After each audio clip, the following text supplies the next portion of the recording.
folks, it's me again. I just got a little thing here that I want to show you.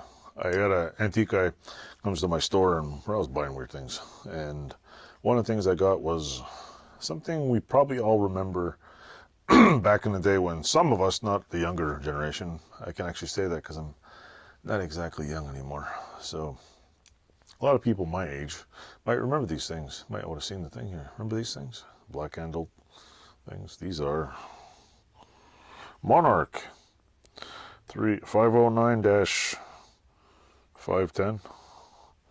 They are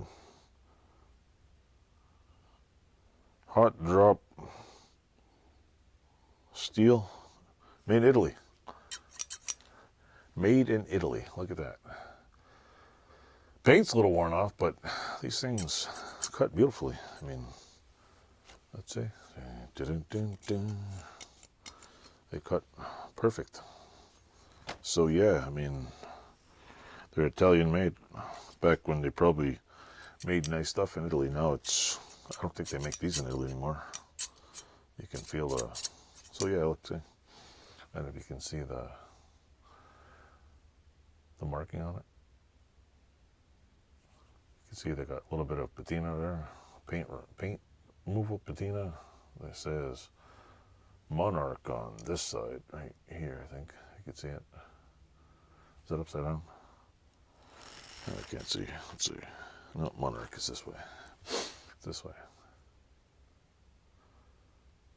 Pretty cool. Got the one screw in there. I was like, why did I buy these? Because everybody remembers them.